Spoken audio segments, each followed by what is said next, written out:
U.S. Vice President Joe Biden says the United States and Turkey are prepared for a military solution against Islamic State in Syria if the Syrian government and rebels are unable to reach a political one. We do know that it would be better if we could reach a political solution, but we are prepared.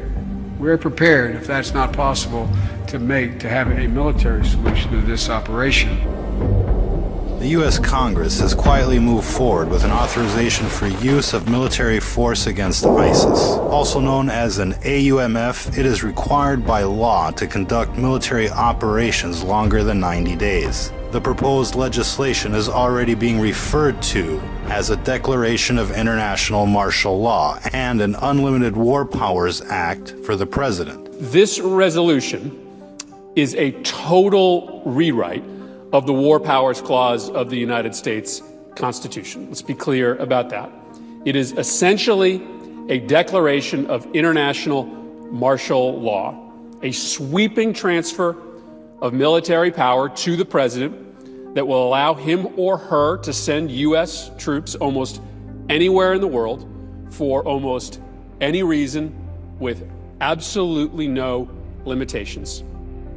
Now, Article 1, Section 8, Clause 11 of the Constitution, it vests in Congress the responsibility to declare war. Now, many of us on both sides of the aisle have been arguing for over a year that the president right now has exceeded his constitutional authority in continuing military operations against ISIS without specific authorization from Congress. The current military campaign against ISIS is now officially a year old and has been conducted without an authorization of force by Congress, which technically makes our campaigns in Syria and Iraq illegal. That's right, illegal. And that's why they're pushing to pass this law now, just like the other laws they pass that violate our Constitution. The USA Freedom Act, the US Patriot Act, the NDAA, so on and so forth. Illegal and nobody cares. What's wrong with you? Your station is corrupt.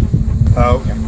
Are you some kind of a constitutionalist? This administration attempted to propose an authorization for use of military force with restricted ground operations, but that was rejected by Congress. As you can see in this article dated January 10th, the Senate Majority Leader reiterated his objection to the President's proposed authorization of force. However, last Wednesday, that all changed. Now, all of a sudden, they want war. On top of that, yesterday we had the Vice President in front of a camera on the world stage quoted as saying expanded military operations were well in the works. So they've decided to go back to war in Iraq to send troops to Syria, and we just don't know it yet. Pockets of ISIS are now believed to exist in Mali, Libya, Egypt, Tunisia, Somalia, Lebanon, Syria, Iraq, Afghanistan, and in most European countries. We could be bombing radicals in London the day after this authorization takes effect. Think about that. This authorization of force extends the endless war on terror to every country where we fund terrorism. Let me say that again. This authorization of force extends the endless war on terrorism to every country where we fund terrorism. What's wrong with you? Your station is corrupt. Oh, okay. Are you some kind of a constitutionalist? Can you tell us what the total number of trained fighters remains? It's a small number, and the ones that are in the fight is we're talking four or five. Are we going to supply air support for the people we train to fight ISIL? We are, Senator. Do those same people want to take a side down? We're talking four or five. The ones that we are supporting right now are focused on ISIL. Do they have a goal to take a side down? Senator, I don't know. What do you mean you don't know? Well, the ones we're supporting, I don't know because it's a small number. Do you think most people in Syria want two things? They want to fight, they want to destroy ISIL and get rid of Assad, the person who's killed 250,000 of their family? Is that really a mystery? No, it's not. It's not a mystery. Okay, is Russia going to fight for Assad? Russia is fighting for Assad. Will Iran fight for Assad? They are doing that, sir. Will Hezbollah fight for Assad? They were doing that. When the people we train to fight ISIL turn on Assad, which they surely will or are we going to fight with them to replace Assad?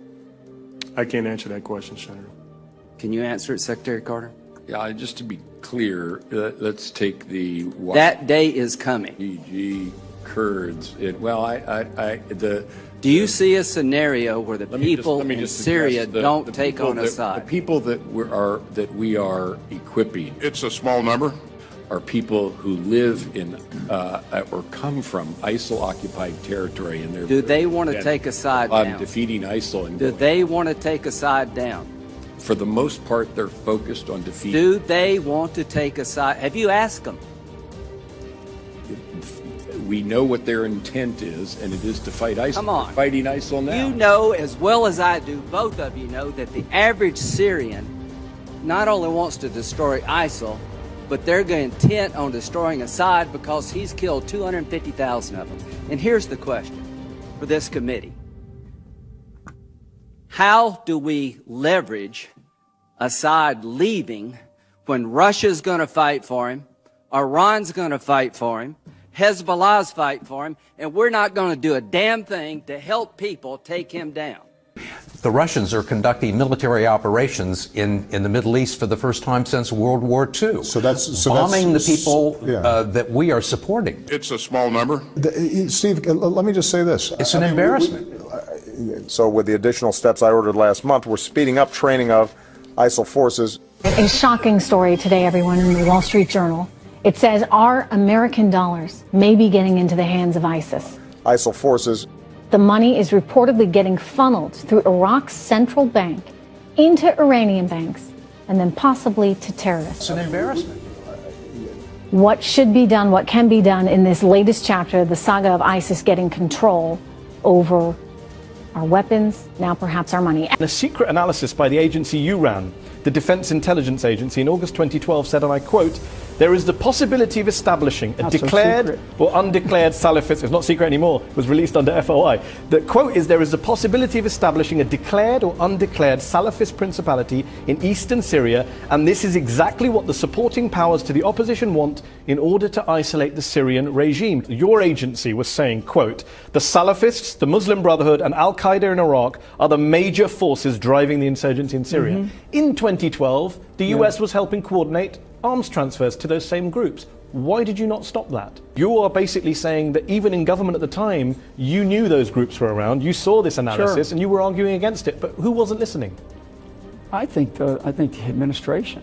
The administration turned a blind eye to your analysis. I don't know if they turned a blind eye. I think it was a decision. I think it was a willful decision. A willful decision to go support an insurgency that had Salafists, Al-Qaeda, and the Muslim Brotherhood. A willful decision to do what they're doing, which you have to really ask the president, what is it that he actually is doing with the policy that is in place? Why did you allow them to do that, General? You were in post. You were the head of the Defense Intelligence Agency. Well, those are policy. I took the liberty of printing out that document. So let's get the obvious out of the way. One half of our government still thinks it's the 1980s and that the Cold War never ended. Then there's the other part of our government, the Obama part, the radical Islamist sleeper cell part. So on the one hand, you have the Republicans in Congress waging a Cold War, and on the other hand, you have a terrorist in the White House waging a covert war against the American people. Obama bin Laden is his name, and terrorizing the American public is his game. How do we know? Well, let's check our list to see who's been naughty or nice. Who opened the borders? Obama, check. Who set up sanctuary cities? Obama, check. Who fired half the generals in the military? Double check. Who doubled the debt? Check again. Who fucked up healthcare and made it twice as expensive? Triple check. Who destroyed American families? Check. Who signed free trade agreements that ships jobs overseas? Check. Who ships guns and money to terrorists? Check. Who put in place free speech zones? Check. Who militarized the police so our country could look like Nazi Germany? Check. There's one thing missing from our list, however. Obama bin Laden still hasn't dragged us into World War III. But don't you worry, they're on the road to success. They're mooning the Chinese and they're shining the Russians. They're just begging for a war. First, they staged a revolution in Ukraine, but that didn't work. Then they downed MH17 and went as far as to blame the Russians when it was obvious that they had nothing to gain from that situation. But that didn't work, so they started buzzing the Chinese military bases, and even that didn't work. But recently, they downed Flight 9268. That, however, might work. But you're saying to yourself, well, that was ISIS. I saw it on the TV. Well, ladies and gentlemen, ISIS is a subsidiary of the United States government. Haven't you been watching the news? They have been bought and paid for with our tax dollars. But why, you say, why? Osama bin Laden wants to destroy America, to avenge the injustices of his ancestors, and to set up an Islamic super state for his brotherhood. What we need here, ladies and gentlemen, is a law that allows us to recall our elected officials. Countries do that all the time. Even the state of California can recall their governor. And why do they do that? Because you can't trust a politician. We need to be able to dissolve government and call special elections like every other country can. We can even call it the total recall provision. If companies can fire an employee, then we should be able to fire a politician, especially one as treasonous as Osama bin Laden. That's the only way, folks. You wouldn't buy a car without test driving it first, would you? Well, we should be able to test drive our politicians just the same. We give them until summer, and if we don't like the sound they're making, well, we can just re-vote in November. It'd be the same price with twice the guarantee. 4 years in office is far too long for a tyrant. Elected officials keep thinking they can just take us for a ride. Well, there'll be no free ride, no free lunch with the Total Recall program. Total Recall. Write your congressman or congresswoman today. That's Total Recall, putting people back in charge of their government. Total Recall. Call today.